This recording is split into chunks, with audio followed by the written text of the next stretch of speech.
psicologia é ciência e profissão. Psicologia no Brasil é uma promissora possibilidade para contribuirmos com a emancipação humana.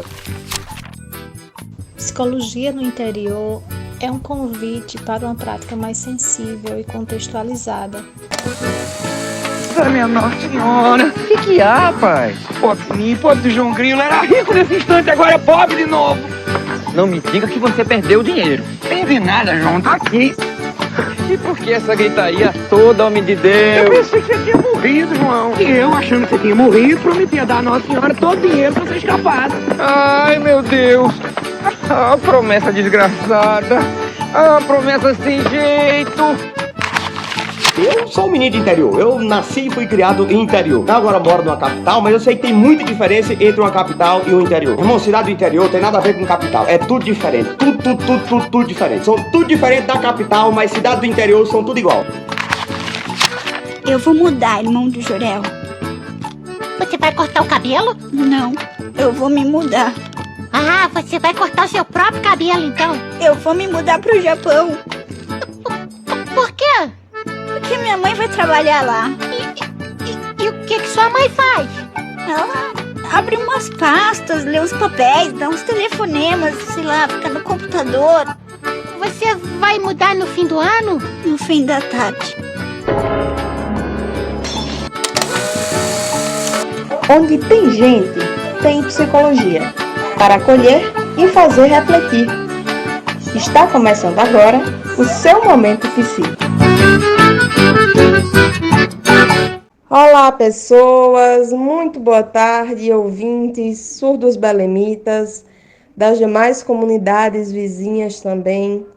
Aqui quem fala é Nayara Kelly Gomes da Silva, este é meu sinal, psicóloga, CRP 02/29714, diretamente da rádio Cana Brava FM, em Belém do São Francisco, Pernambuco. Hoje é sábado, dia 9 de novembro de 2024, e estamos dando início ao primeiro episódio do nosso quadro Momento Psi, onde falaremos de psicologia nas vivências belemitas. E você é meu convidado e convidada especial. No episódio de hoje, vamos falar um pouco sobre a agricultura e o comércio local. Sobre o olhar, claro, da psicologia. Como é que essa ciência vê essa realidade para os trabalhadores, especialmente trabalhadores belemitas, e como é que a gente pode contribuir. A começar, gostaria de falar um pouco sobre a psicologia social e comunitária, que é o que vai guiar esses próximos encontros e nas próximas conversas. Essa área da psicologia, ela se preocupa em conhecer a história social, ou seja, como foi que um grupo, uma comunidade, uma população se formou, e como foi que ele se desenvolveu ao longo dos tempos, no lugar onde estava, que coisas criou para se manter e quais são as peculiaridades. O que é só daquele grupo? O que é que faz com que aquela comunidade, e por isso o termo comunidade, seja ela e não as demais. E aí quando a gente fala em a psicologia, o que está nas ideias, nos valores, nos sentimentos, e em tudo que é psicológico de um grupo, a gente fala de coisas que são comuns e que são incomuns entre os grupos. No Brasil, existe uma vasta população diversa, porque o Brasil é realmente enorme territorialmente. As pessoas costumam dizer, os profissionais, que tem a dimensão continental, porque é realmente muito grande. Então, cada região, lá no norte, lá no sul, lá no centro, oeste, aqui no nordeste, tem biodiversidades próprias. Tem uma vegetação própria de cada lugar, tem animais próprios de cada lugar, consequentemente, e tem uma cultura, tem modos de falar diferente, e tudo isso diz sobre que comunidade é essa, que estado é esse, que cidade é essa, que vive em cada lugar do Brasil. E aqui no interior, a gente tem uma realidade muito diferente de tantas outras no Brasil, né?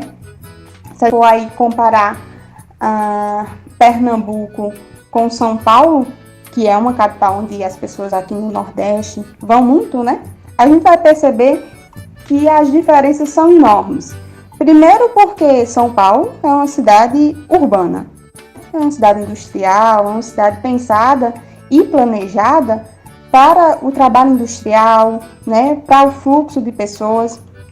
E aqui no interior a gente tem outra realidade.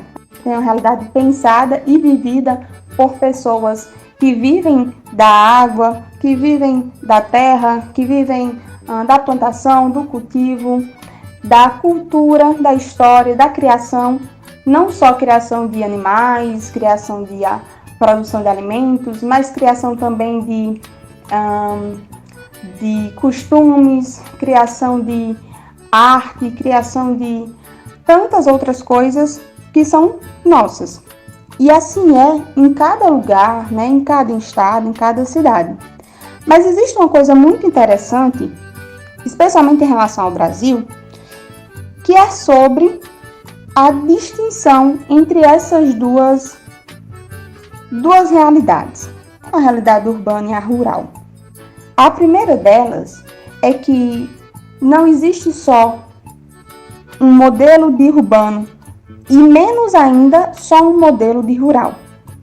Muito pelo contrário, existem muitos tipos de urbanos e muitos tipos de rurais. A gente tem, segundo o IBGE de 2010 e também de 2023, que mais da metade das cidades do nosso país, elas são com menos de 20 mil habitantes. Ou seja, são cidades pequenas que vivem do trabalho artesanal, do trabalho produzido por pessoas individual, por famílias e por grupos de pessoas daquela comunidade. E em cada comunidade vai ter coisas que são próprias dela. Então, se for pensar na comunidade aqui do interior de Pernambuco, na nossa comunidade em Belém, né, a gente vai ter diferenças das comunidades do norte, por exemplo, que também vivem da agricultura, vivem dos rios, né, e vivem da flora e da fauna local. Esse mesmo censo do IBGE também mostra que, apesar de ter uma maior quantidade de municípios com características rurais, a gente tem a maior concentração de pessoas nos centros urbanos. Então, vê que mesmo existindo mais cidades interioranas, as pessoas elas migram para os centros urbanos. É o que a geografia e a história também chamam de êxodo rural. Quando as pessoas começaram a sair dos campos, das florestas, das cidades pequenas para ir morar nas cidades grandes. Isso começou lá na Revolução Industrial, aqui no Brasil um pouco depois, né? Porque o Brasil foi se estabelecendo um pouco depois, mas isso vem mudando. E mudando também junto à perspectiva que a gente tem de vida urbana, vida rural e vidas rurais, né? Já que existem tantas formas de viver entre o mato, de viver entre as florestas. Tem pessoas que vivem à beira dos rios, pessoas que vivem nas fazendas, em comunidades indígenas, em assentamentos, projetos agrícolas, comunidades quilombolas. Dá para perceber, então, que existe uma diversidade de comunidades, de vivências diferentes. E em cada uma dessas comunidades, as pessoas vivem com mais de uma atividade. Pensar no vaqueiro, por exemplo, que trabalha ali com a produção de alimentos, o cultivo, a criação e venda de animais, e também vive da cultura da vaquejada, da música, do esporte. Com o avanço da vida nas cidades urbanas, com o crescimento das cidades urbanas, também com o desenvolvimento da vida nas comunidades rurais, foi se percebendo uma preocupação de conhecer a realidade das comunidades da floresta, da mata, das águas, mas essas preocupações são recentes. Segundo Ranzoni, 2021, a psicologia social e comunitária só se estabeleceu a partir dos anos 2000. Então, por volta de 2012 para cá, é que ela se voltou a sua preocupação, seus estudos, para a realidade tradicional interiorana. A ciência passou, então, a reconhecer como é o modo de vida das pessoas que vivem no interior. Um modo de vida que a gente conhece bem, como é. Tudo isso tem a ver com o modo de produção agrária que perpassou o desenvolvimento do nosso país. Se voltar um pouquinho na história, para lembrar, os municípios, especialmente os municípios como Belém, como Floresta, Salgueiro, eram municípios que se mantinham das grandes fazendas. Existiam proprietários de terra, os senhores, que tinham suas plantações e as pessoas trabalhavam nessas plantações. Quando não trabalhavam, trabalhavam para si mesma. Era a agricultura familiar. E naquela época, quem tinha as terras tinha também a administração política. Com as mudanças que foram acontecendo, tanto no mundo, nos países lá fora, quanto aqui no Brasil, e especialmente com o estabelecimento do modelo industrial, aqui no nosso país, passou a migrar desse tipo de produção. A gente passou a migrar desse tipo de organização em que as pessoas iam trabalhar para os donos de terra e passamos a trabalhar para empresas. Empresas essas que também produziam alimentos, café, açúcar, cachaça, etc. E viu, então, o modo de produção agrária se desvincular desse modo de organização política. Então, hoje, que não tem que os donos de terra também são prefeitos. A gente tem que prefeitos e donos de empresas trabalham e funcionam de forma separada. O que aconteceu foi que, daquele modo de produção particular e pequeno, em que as pessoas plantavam para se alimentar ou para a venda local, regional, e passou-se a produzir em grande escala pelo uso das máquinas, pelo controle de pesticida, pelo desenvolvimento da engenharia alimentícia. Então, houve aí uma mudança. Ou seja, a gente parte de uma realidade de trabalho rural para uma outra realidade de trabalho ainda rural. Os agricultores hoje não trabalham mais para donos de terra, mas trabalham para empresas para si próprias, para vender na feira, trabalham para também poder se alimentar, mas a gente vem percebendo que isso tem se tornado cada vez mais difícil. E isso tem se tornado preocupação para as donas de casa, chefes de família, para as famílias que vivem nas fazendas, para as famílias que vivem nas ilhas. E isso também reflete um desgaste na saúde mental. É comum que se pense assim: mas lá antes as pessoas não tinham preocupação, as pessoas não adoeciam que nem elas adoecem hoje por causa do trabalho. E aí é que entra o olhar da psicologia. As pessoas também adoeciam naquela época, só que elas não tinham lugar para falar do seu adoecimento. E por não falar, muitas vezes aquilo ficava escondido. É por isso que hoje, agora que a gente tem começado a falar sobre a saúde mental dos trabalhadores, que a gente tem começado a falar da saúde mental de quem vive no interior, começa a mexer em coisas que por muito tempo estavam ali só guardadas. E aí quando começa a fazer a limpeza na casa, é que a gente começa a perceber a sujeira que tinha. E aí é importante falar sobre isso, porque ao mesmo tempo que esses problemas acontecem, também acontecem outras dinâmicas.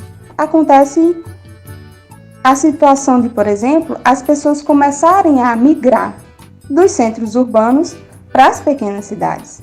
Pessoas que preferem, né, de alguma forma, sair da capital e vir morar no interior. Ou que preferem sair da capital e passar as férias no interior para ter um pouco de sossego. Essa necessidade das pessoas buscarem o interior, as pequenas cidades, as fazendas, as ilhas, para passar um tempo ou mesmo para viver, aponta que a vida nos centros urbanos não estão mais tão sustentáveis como era antigamente. E esse é um traço, a sustentabilidade das pessoas que vivem no interior.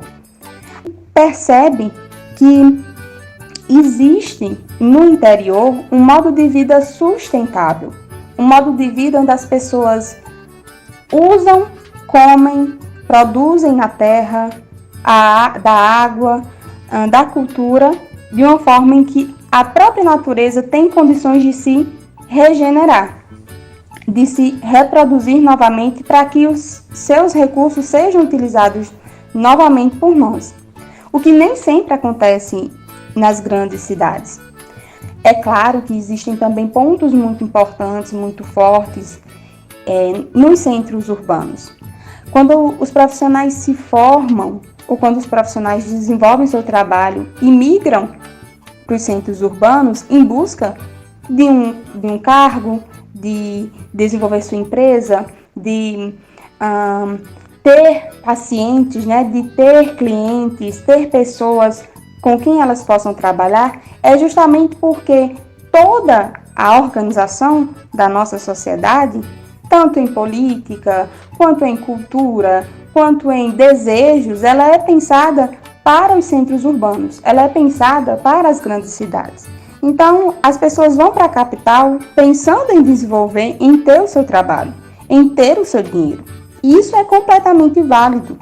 Válido porque percebe que falta esse mesmo incentivo nas pequenas cidades.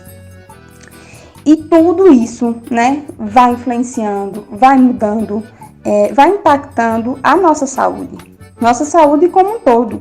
Porque saúde mental não é só os nossos pensamentos, só as nossas emoções, só o que a gente ouve. Saúde mental é tudo que envolve a nossa vida. Toda a nossa saúde física, toda a nossa saúde social contribui para a nossa saúde mental ou para a falta dela.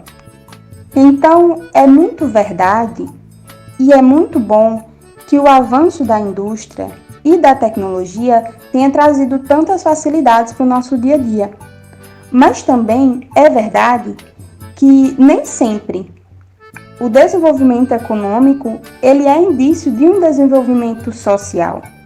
Porque vai para as grandes capitais e percebe que existe muita riqueza, mas também existe muita pobreza. Existe muita gente passando fome. Existe muita gente sem acesso à educação. Existe muita gente com dificuldade de fazer uma consulta médica simples. E tudo isso nos mostra a necessidade de melhorar as nossas dinâmicas, melhorar os nossos trabalhos. Melhorar como? Desenvolvendo, crescendo economicamente e crescendo socialmente, crescendo culturalmente. Por isso que as pequenas cidades têm em si um certo potencial. Pode ser mais fácil para uma cidade pequena crescer economicamente e crescer comunitariamente, crescer com valores, crescer com atividades comunitárias, crescer com lazer, crescer com educação, crescer com qualidade de vida, do que ir para uma grande cidade e modificar problemas que são tão grandes. É possível, é muito possível modificar e melhorar as dinâmicas nas grandes cidades. Como também é necessário e urgente. Essas duas formas de cidade, elas são diferentes, mas não são contraditórias entre si.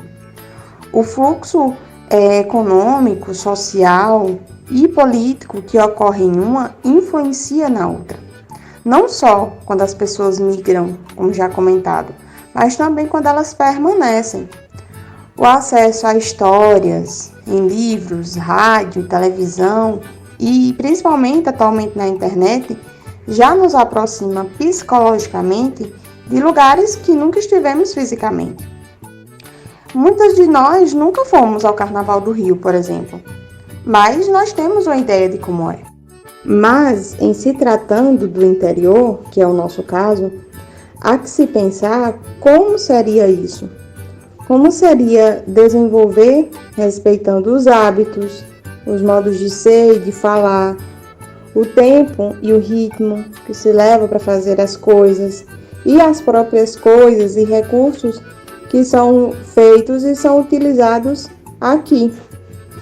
E para começar a perceber como seria isso, é importante entender como é que as pequenas cidades se mantêm.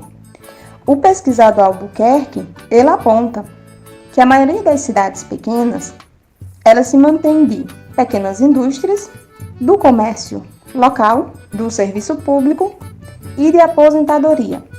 Está falando mais uma vez de agricultores, de agricultoras e mototáxis que vivem fazendo seus corre. A gente fala dos servidores públicos, pessoas que são aposentadas, que é jovem, ou que é pai, que é mãe, faz seus bicos, é comerciante, vende seus produtos, vende seus serviços e que muitas vezes não consegue dormir pensando nas dificuldades que enfrenta.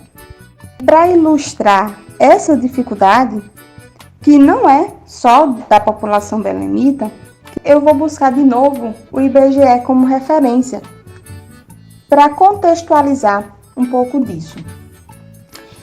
O último censo de 2023, que é o mais recente, apontou que existem atualmente no Brasil 8,1 milhão de pessoas desempregadas ou desocupadas. E aí eu queria chamar a atenção para esses desocupados, porque desse grupo, a maioria são donas de casa, são universitários que só estudam e são empreendedores. São pessoas que, na prática, não são nem um pouco desocupadas, mas que são vistas dessa forma, mesmo por um censo estatístico tão importante que é o IBGE. São pessoas que não estão dentro do trabalho formal porque não existe uma legislação para elas, mas que desempenham atividade de trabalho de diversas formas. E a gente tem percebido, olhando mesmo como civis no nosso dia a dia, que o aumento de empreendedores tem aumentado bem mais em relação a essas outras modalidades de trabalho. Principalmente nos últimos anos, existe um aumento muito grande do que é chamado de microempreendedor, pessoas que desenvolvem seus serviços, seus comércios de forma individual, o comerciante autônomo. E se for pensar um pouco no porquê isso tem crescido tanto aqui no sertão, vai entender que parte disso se deve à indisponibilidade de empregos formais. Isso acontece nas outras cidades, isso acontece nas cidades maiores, nas cidades grandes. Mas aqui no sertão, aqui no interior, a gente percebe que acontece muito mais. Falta a ocorrência de concursos públicos, falta a disponibilidade de cargos bem remunerados e faltam espaços para se trabalhar. Justamente por conta daquela dinâmica em que os trabalhos e a vida é pensada para as grandes capitais. Então, aqueles que não migram para as outras cidades e ficam nos seus municípios, acabam por desenvolver alguma forma de comércio. E aí eu gostaria de trazer um estudo feito por Barros e outros administradores na cidade de Salgueiro, que é uma cidade vizinha, no ano de 2019. Eles observaram que dos 67 empreendedores registrados na sala do empreendedor do município, 32,8 deles decidiram abrir seu próprio negócio para poder trabalhar por conta própria e ter liberdade de horário. 28,4% deles decidiram abrir seu negócio como alternativa de melhorar a renda de casa. 25,4% decidiram abrir seu negócio em busca da independência financeira e apenas 11,9% decidiram abrir porque perdeu o emprego.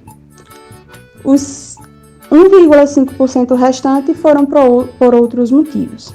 Apesar desse ter sido um estudo quantitativo, aqui na nossa conversa, no nosso quadro, a gente pode fazer uma observação qualitativa. A gente pode perceber que esses profissionais buscam principalmente por melhor carga horária e condições de trabalho, que aparentemente os empregos não oferecem tanto, ou que uma pequena parcela oferece. E em segundo lugar, essas pessoas almejam uma independência econômica tanto quanto elas necessitam de mais recurso financeiro para as despesas domésticas. São necessidades e são ideias conflitantes, que se batem, porque se eu preciso de mais recursos financeiros para me manter, como é que eu vou manter uma independência financeira? E aí a gente pode ver, pela influência de tecnologias como é atualmente, que existe realmente um grande incentivo para que alcance um ideal de vida, e isso está diretamente relacionado à nossa forma de trabalhar e também à nossa saúde mental. Apesar de serem dados de uma população que não é a nossa, é de uma população vizinha e que em muitos pontos é semelhante, né, à nossa realidade aqui em Belém. Então, como é de lidar com tantos problemas, já que são muitas questões que surgem quando a gente vai conversando, né? E fica a pergunta do que é que a gente pode fazer. Será que tem alguma coisa que a gente possa fazer? E tem. Assim como a gente mexe para identificar o problema, a gente pode mexer para encontrar uma solução. Ou, se não, uma forma de amenizar a nossa situação. É muito importante, então, que, por exemplo, as empresas tenham a preocupação de cuidar da dinâmica do trabalho, assim como podem contratar advogados para auxiliar na gestão, na regulamentação da empresa. Podem contratar também profissionais como psicólogos para auxiliar na melhoria das relações, na dinâmica do trabalho. Os próprios diretores, diretoras de empresas, donos, também carregam as responsabilidades de gerir seus negócios, também têm seus desafios e podem, por isso, fazer acompanhamento psicológico. Da mesma forma, profissionais individuais também podem se organizar de forma individual. Podem procurar um profissional de saúde para trabalhar suas próprias questões, suas próprias dificuldades, como também pode se organizar coletivamente. Pode buscar, além dos seus direitos em sindicatos, como é o Sindicato dos Trabalhadores Rurais, também assistência. É importante que esses serviços também tenham profissionais de saúde, psicólogos, também assistentes sociais, que prestem essa assistência a esse público, ao público rural. Da mesma forma, profissionais que têm seus próprios comércios, que têm seu próprio negócio, que é mototáxi, também pode buscar serviços como é o da Sala do Empreendedor. É muito importante utilizar e se inscrever nesses programas que visam, ofertar alguns dos nossos direitos. Mas é importante também saber que nos falta regulamentações para melhorar as nossas condições de trabalho, as nossas atribuições de maneira formal, para que a gente possa se formar, fazer as nossas capacitações, que a cada dia vem se tornando mais exigente no mercado de trabalho, e também ter o nosso retorno financeiro, funcional e o nosso reconhecimento dentro dos espaços em que nós atuamos. Sabemos bem que o cansaço de uma vida de trabalho duro pode exaurir qualquer pessoa, fazer acreditar que as coisas são assim mesmo, mas elas não precisam ser assim para sempre. Não é normal adoecer trabalhando. O trabalho tem um papel fundamental na nossa existência. E ter trabalho é sinônimo de saúde. As coisas aqui no interior, elas são realmente difíceis, mas não é porque é da nossa natureza. Muito pelo contrário. É da nossa natureza, rio, terras, ilhas, cultura e história ser muito rica. A vida só é difícil aqui porque por muito tempo foi esquecida e não reconhecida como realmente é. É preciso, assim, nos lembrar e fazer lembrar exatamente onde estamos. E esse foi o primeiro episódio do Momento Psi, tratando um pouco de agricultura e comércio local. A gravação deste episódio está nas redes sociais com tradução em Libras, então se você conhece alguma pessoa surda, mostre e envia para ela. E acompanha o segundo episódio de hoje a 15, sábado dia 23, ao meio-dia, em ponto. Bom final de semana e tchau, tchau!